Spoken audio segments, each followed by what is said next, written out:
Hi everyone, Shelby here, going to give you a quick tutorial on some fence staining. So I'm going to show you our setup here first. As you can see, we have cardboard already laid down to protect the work area. You can use plastic, tarps, drop cloths, whatever you got. Proactively, I've already taped around the fence posts here with some duct tape. This is just in a concrete chase area, so it doesn't run down and stain the concrete, but this is optional.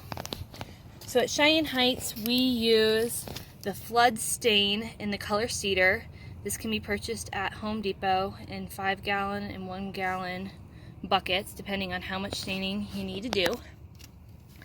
To make it easier while we're staining, I have a refill bucket here. This is an old oil bucket, but you can use whatever kind of sealed bucket you have, an ice cream bucket or a different paint bucket purchased at Home Depot. Just something that is not going to allow air to get to the stain while you are staining. For the brushing, we use a Worcester Pelican bucket here. It has this nice handle, makes it easier for staining. And then Worcester also sells a liner, makes it easier for cleanup. All that can be purchased at Home Depot. For the brushing, we just use a basic 3-inch brush here, something that can tolerate rough surfaces. For rolling, we have a 6-inch roller, and then we use 3/4-inch naps. That's the packaging there.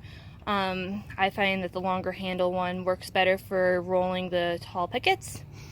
And then for rolling, I have one of the old stain buckets here, just filled up a little ways, and I have this rack thing in here so I can roll off excess stain and not slop it all over. At the end of the day, or whenever you're taking a break, you can wrap up your equipment in some plastic bags, Walmart bags, Home Depot bags, whatever you got, just that way it keeps your stuff from drying out. So now that we got all that explained, let's go ahead and get started. Alrighty, so we're going to get started here applying on the rail side of the fence. As you can see, wear some junk clothes so if you get stain on you, you are not ruining any good clothes. So I'm going to start applying here based on the directions on the stain bucket. We'll be applying 2 coats, but it's important that you basically manage the amount of stain on your brush, but you want to get enough on there that actually stains. So I just start applying it here, basically just in a sense slopping it up there. On the tops of the pickets, you kind of want to just have this a little bit on your brush and just kind of daub it. You don't want to rake it or pull it across, otherwise you will have runs down the opposite side of the fence. You want to make sure you get a good amount on there.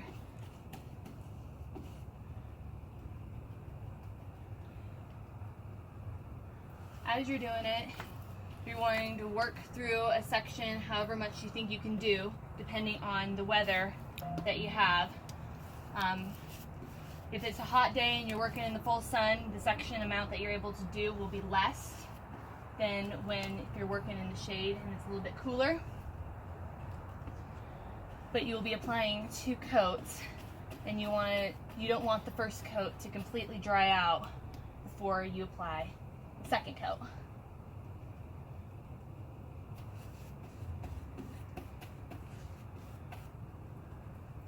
So it's hitting all areas of the fence, so the top of the rail, the front of it, as well as underneath. Just remembering where you've applied your first coat and second coats. And then it's just working down the pickets here.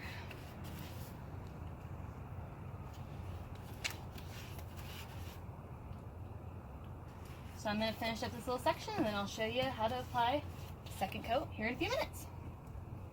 Alrighty, so once you've applied a section of stain here and the color has changed to a little bit darker stain color from the light stuff that you applied, you're able to go back and do a second coat, again getting a good amount on your brush and just applying it on there.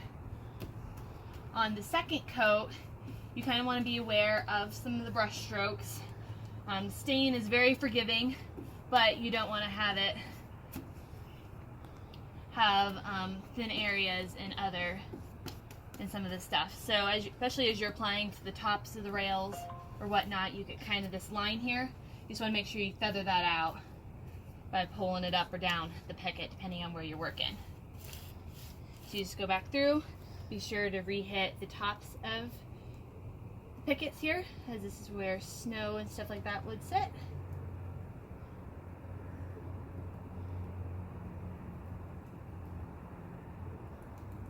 Like that. And then you just keep going down.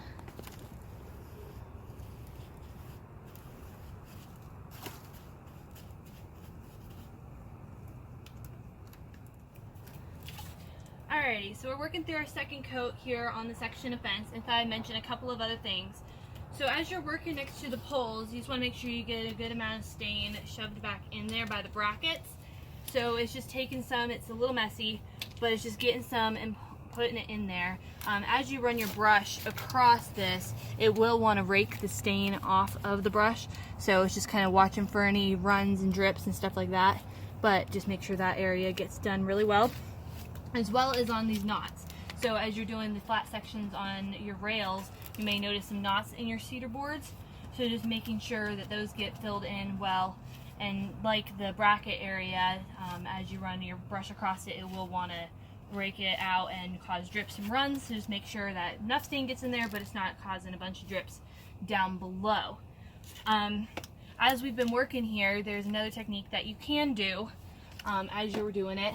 I already mentioned that there's a roller setup as well, but you can roll the flat parts of the pickets and then brush the rails and stuff like that. So I'm just going to go ahead and start and just rolling up and down here and just making sure you get a good coverage on it.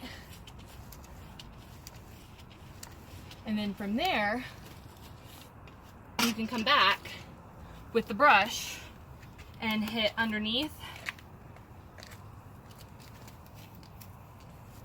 as well as on top of the rail, and then feather it and smooth it all out. That way you don't have any lines or streaks. So this might be the method that you want to use as well. So if I see anything else, I will mention it. Alrighty, so we've gotten a couple of sections done now, and I just want to make note of a couple of things. If I haven't mentioned it already, it's important to make sure any stain that you are not actively using stays in the shade. So you can see there my stain refill bucket is in the fence shade there, as well as the stain for the roller that I'm not using at the time. And then since we finished up a couple of sections, I've been going back and cleaning off the poles. So you can see there's a couple of runs on them. So you can just take a cleaning rag and just wipe it off and stuff like that. So even if it's dried on there just a little bit, you can still rub it off with a cleaning rag. So there we go. So we have all the rails done on this side of the fence, and just wanted to remind about a couple of things. So once you get done and it's kind of been sitting for a little bit, sometimes drips like this will start to form, and then they could land on the rail below. So just wipe them off either with a brush or with your finger, and just catch them here, just so that way they don't drip down below. And sometimes the stain will also run just a little bit there. I don't know if you can see that little run, but just kind of even those out with either a brush or a finger, and that way it doesn't show up once the fence is dry. So there we go. This section is done and good to go. And we are recording. Hi there, we're back out here staining again today. And today we're working on the picket side. So we are rolling the pickets with the roller. So as mentioned before, obviously already got cardboard down to protect the work surface and to protect against any drips that run down the pickets. And I will show you the technique that we have found works really good for rolling the pickets. So this is obviously our 3/4 inch nap here on our long handled roller and our stain bucket setup. So initially you just dunk the roller here into the stain, and then you want to roll off a good amount of the excess just so you don't make a huge mess. And then we have found it works good to roll over like basically 2 pickets twice. So as you saw, I did these two here a few moments ago. And I'm just re-hitting them again just so it ensures we have a good even coverage throughout the pickets. Obviously if a couple of drips come off of the roller, it's okay. And then once you have less stain on your roller here, like so, you can go back across the tops of the pickets. Just that way, that protects against where most of the snow is going to sit. Just rolling it back across. Obviously you want to make sure you don't have a lot on there, otherwise you will have runs and drips, but just hitting it good. And then you just keep working on down. So as before, you do want to do 2 coats on the picket side, just like you do on the rail side, per the stain bucket instructions. So just time out however much fence you can do, and depending on temperature and things like that and where you're working at. Today we're working in the shade. So just making sure you're able to get it, so once it starts changing color, you get it before it dries, and you'll be able to finish staining.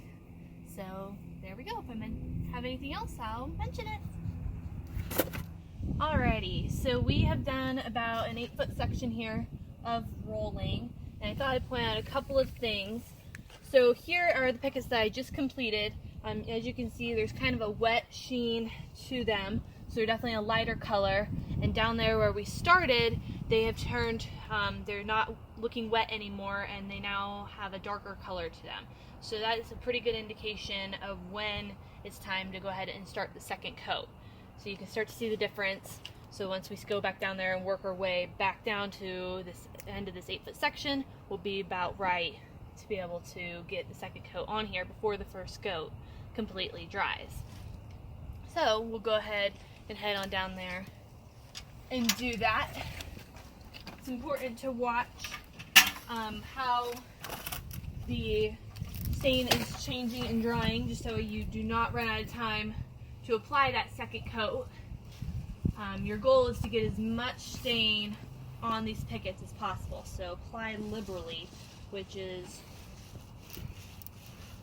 what will ultimately help protect the fence for years to come. So just like before, we're getting a good amount on our roller.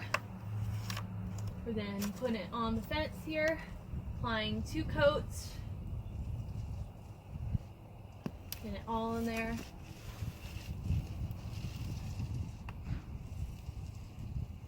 And then just working our way down.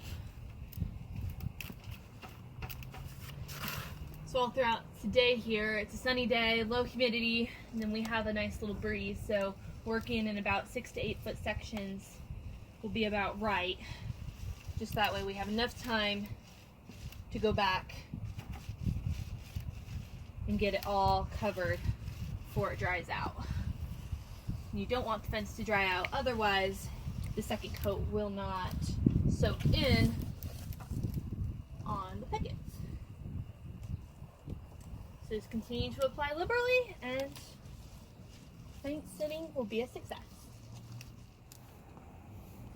Alrighty, so I thought I'd give you a couple of tips here as I've been rolling.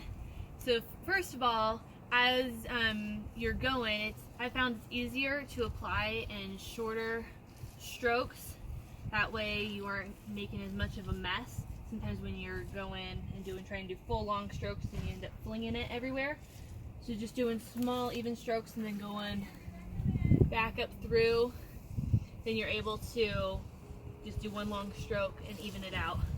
But doing short strokes helps provide an even coverage on the picket.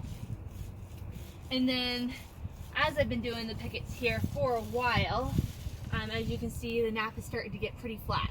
So just because as you're rolling it, it picks up the picket splinters and everything else. So don't be afraid to change out your nap. That will make your job a lot easier. So hope this helps.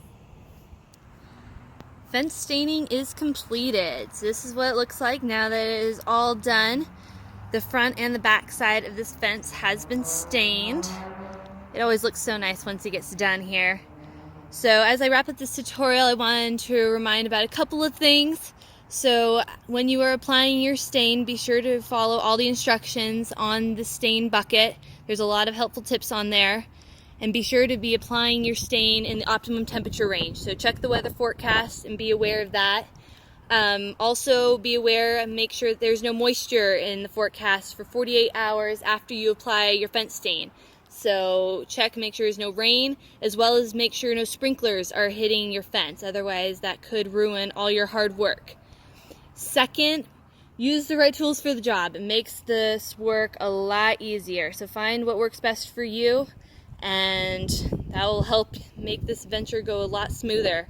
And third, and finally, be sure to apply liberally. This stain is very forgiving, but the more you apply on this fence, the better it will be. So make sure the stain is soaked thoroughly into the pickets, as it will help make your fence last a lot longer. So have fun with your fence staining, and I hope this tutorial helps.